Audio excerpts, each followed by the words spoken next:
नमस्कार, स्वागत है आपका अपने इस YouTube चैनल पे। आज हम कक्षा 9 विषय संस्कृत और हमारा आज का विषय है संधि के बारे में जानेंगे। जैसा कि हमने पिछले वीडियो में देखा कि संधि की क्या परिभाषा होती है, किस प्रकार संधि के 3 भागों में बांटा गया है, जो हमने पढ़ा था स्वर संधि, व्यंजन संधि और विसर्ग संधि। इनकी परिभाषाएं हमने जानी और ये किस प्रकार बनती है ये हमने जाना। सबसे पहले हमने जानी थी अच संधि, जिसको कहते हैं स्वर संधि। उसके बारे में आज हम जानेंगे। स्वर संधि के मैंने आपको भाग बताए थे, उन्हीं भागों में पहला भाग आता है स्वर संधि का यण संधि। आइए पढ़ते हैं। यण संधि जिसका सूत्र होता है इको यणची च, यह हमारा यण संधि का सूत्र होता है। सूत्र याद कराने से पहले मैं आपको एक बात बताना चाहूंगा। अगर आप सूत्र याद करते हैं तो आपको परिभाषा याद करने में बहुत आसानी रहती है, इसलिए याद करने की कोशिश कीजिए। अगर आप 3 लाइन याद करते हैं, इससे अच्छा आप एक सूत्र में अपना काम पूरा कर सकते हैं। आइए वापिस चलते हैं ब्लैक बोर्ड की तरफ। इको यणची, पहला सूत्र होता है इक का मतलब होता है माहेश्वरी सूत्र होते हैं, 14 माहेश्वरी सूत्र होते हैं, उसमें इक का मतलब होता है ई उ ऋषि और लृ। ई उ लृ इनका क्रमशः यण, यहाँ पे आ रहा है यण, तो इसका क्रमशः यण आदेश होता है। यण के अंदर कौन से स्वर आते हैं, व्यंजन आते हैं, य व र ल, क्रमशः ये आदेश हो जाते हैं, अर्थात इक का यण आदेश हो जाते हैं। किस प्रकार होते हैं परिभाषा में एक बार फिर से अपन समझते हैं। जब ई उ ऋषि और लृ इनके बाद में क्रमशः कोई असमान स्वर, असमान का मतलब होता है इनके अलावा, अर्थात ई के सामने ई नहीं आना चाहिए, उ के सामने उ, ऋषि के सामने ऋषि और लृ के सामने लृ नहीं आना चाहिए। इनके अलावा कोई असमान स्वर आए तो क्रमशः ई का य, उ का व, ऋषि का र तथा लृ का ल आदेश हो जाता है। इस प्रकार इनका आदेश हो जाता है। एक बार वापिस देखेंगे। ई का य आदेश हो जाता है, उ का व आदेश हो जाता है, ऋषि का र, लृ का ल होता है। अगर इससे भी आसानी से समझना तो इस पंक्ति में देखेंगे ई या बड़ाई धन अच, अच का मतलब होता है असमान वर्ण, तो आदेश हो जाएगा ये।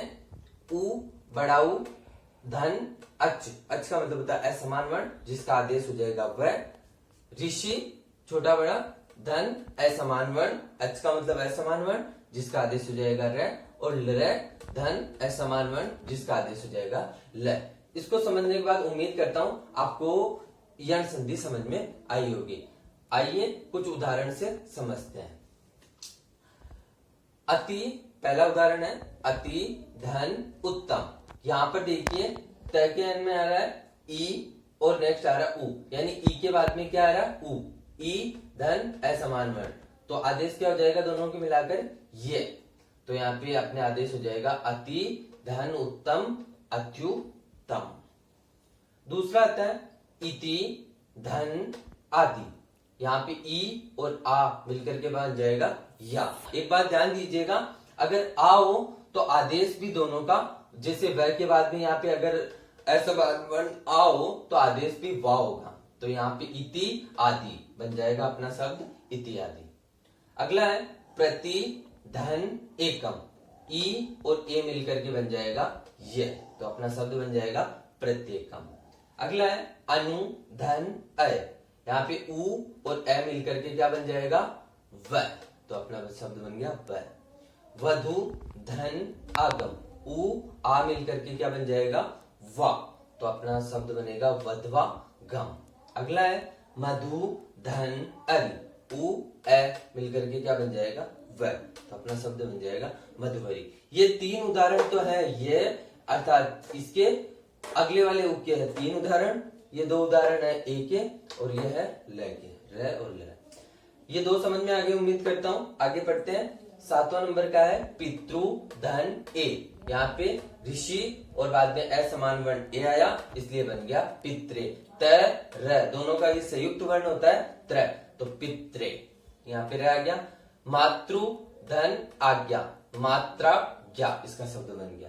तय और र ये मिक्स संयुक्त शब्द होते हैं, त्र, तो इस प्रकार ये बन गया मातृ धन आज्ञा। अगला आता है हमारा 90 नंबर पर लर धन आकृति, जिसका शब्द बनता है लाकृति। ये शब्द बन गया ला, यहाँ पे ऋषि वाला र आया, लर आया, और यहाँ पर आया असमान वर्ण, तो ये बन गया लाकृति। यहाँ पे आ होने के कारण ये ला हो गया। अगर यहाँ पे सिर्फ आकृति होता तो ये शब्द भी बनता लकृति। यहाँ पे लरे, यहाँ फिर आदेश आया इसलिए ला बनेगा, लरे आ ला, आगे है देश, ला देश। उम्मीद करता हूं आप सभी लोगों को ये समझ में आया होगा। आपकी जानकारी के लिए बता दूं, एग्जाम में कई बार ये पूछे जा चुके हैं और उम्मीद करते हैं कि इन फ्यूचर में भी आपके ये पूछे जाएंगे। इस प्रकार ये यण संधि हमने पढ़ी। यण संधि पढ़ने के बाद में हमारे दूसरे नंबर की संधि आती है अयादि संधि। क्या होता है अयादि संधि में, आइए पढ़ते हैं। अयादि संधि का सूत्र होता है एचो अय वायावय। सूत्र होता है एचो अय वायावय। परिभाषा क्या होती है, जब एच, यहाँ पे जैसे एच अय वायावय होता है तो एच माहेश्वरी सूत्रों में होता है ए ओ, इस प्रकार ए ओम ए ओच, इस प्रकार माहेश्वरी सूत्रों के ये दो भाग हैं। तो इस प्रकार एच के अंदर शामिल किया जाता है ए बड़ाए ओ बड़ाओ। इस प्रकार इन चारों शब्दों को कहा जाता है एच माहेश्वरी सूत्रों के अनुसार। तो जब एच अर्थात ए ओ के बाद कोई स्वर आए, कोई स्वर का मतलब होता है यहाँ पे इनसे भिन्न स्वर, अर्थात ए के बाद में ए नहीं आना चाहिए, ओ के बाद में ओ नहीं आना चाहिए।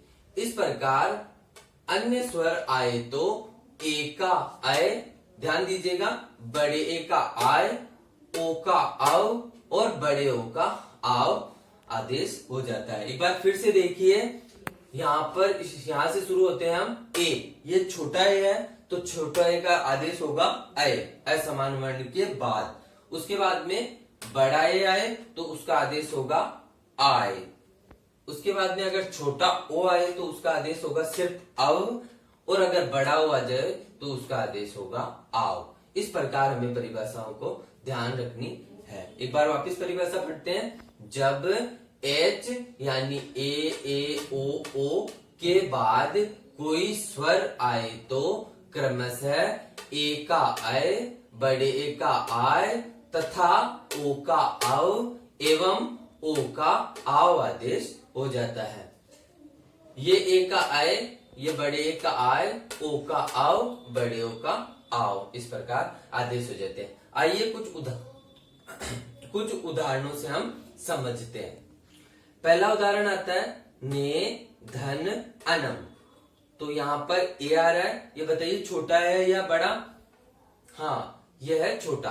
तो ए धन अनम नय नम, इस प्रकार ए का पहला, सबके दो दो उदाहरण दिए हुए हैं, ध्यान से देखिएगा। यहाँ पर ए के बाद में असमान वर्ण अन्य स्वर आया तो बन गया आय, तो न ए और ए मिलकर के बन गया आय, और फिर अंतिम वाला स्वर है नम। तो इस प्रकार हमारा न आय नम, नय नम। चे धन अनम, यहाँ पर च में ए की मात्रा आई और यहाँ पर असमान वर्ण आया तो ए और ए मिलकर के बन गया आय, चय नम। ये दो उदाहरण हो गए छोटे ए के।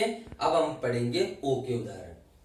प के ओ की मात्रा पो धन अन, यहाँ पर ओ के अंदर आया असमान ए, तो इस प्रकार ओ और ए मिलकर के बन गया अव, प अव न, पवन। अगला आता है भो धन अनम। यहाँ पर ओ का बनता है सिर्फ अव, क्योंकि अगर बड़ा ओ होता तो आव बनता, लेकिन छोटा होने के कारण बनेगा अव, अव ए, व नम, भवनम। भ से सिर्फ भ, ओ का बन गया अव और फिर आगे आ गया नम, भवनम। गे धन अक, यहाँ पर बड़ा ए आ रहा है तो बड़ा ए का बनता आय, तो यहाँ पे ग आय अक, गायक। तो यहाँ पे ए संयुक्त रूप से शब्द होता है, आगे वाले में मिल जाता है। ये कोई सा भी अगर वह ये आधा अधूरा आव है तो इसको पूरा ये आ ही करते हैं, तो यहाँ पे इसको पूरा कौन करेगा? ये करेगा। अगले गे धन अंति। अंति यहाँ पर ए का क्या बन जाएगा, आय, और बन जाएगा अपना शब्द गायंती। अगला शब्द आता है पो धन अक। अब ध्यान देने वाली बात यहाँ पे है, यहाँ पे बड़े ओ की मात्रा है पे, तो यहाँ पे बन जाएगा पावक, पावक। अगला देखेंगे नो धन इक। यहाँ पे ओ का बन रहा है आव, तो न आव ई नाविक। आव के अंदर ई की मात्रा जुड़ जाएगी, वो ई बन जाएगी छोटे ई की, और शब्द बन जाएगा नाविक। इस प्रकार ये हमारे शब्द बने हैं। सबसे पहले ए के उदाहरण, फिर उसके बाद में ओ के उदाहरण, अगला है बड़े ए के उदाहरण, और फिर है बड़ा ओ के उदाहरण। इस प्रकार ये अयादी संधि कक्षा 9 के अंदर हमने पढ़ी। हमने 2 संधियां पढ़ी आज। उम्मीद करता हूं आप लोगों को पसंद आई होगी। इसी के साथ अनुमति चाहता हूं। जय हिंद, जय भारत।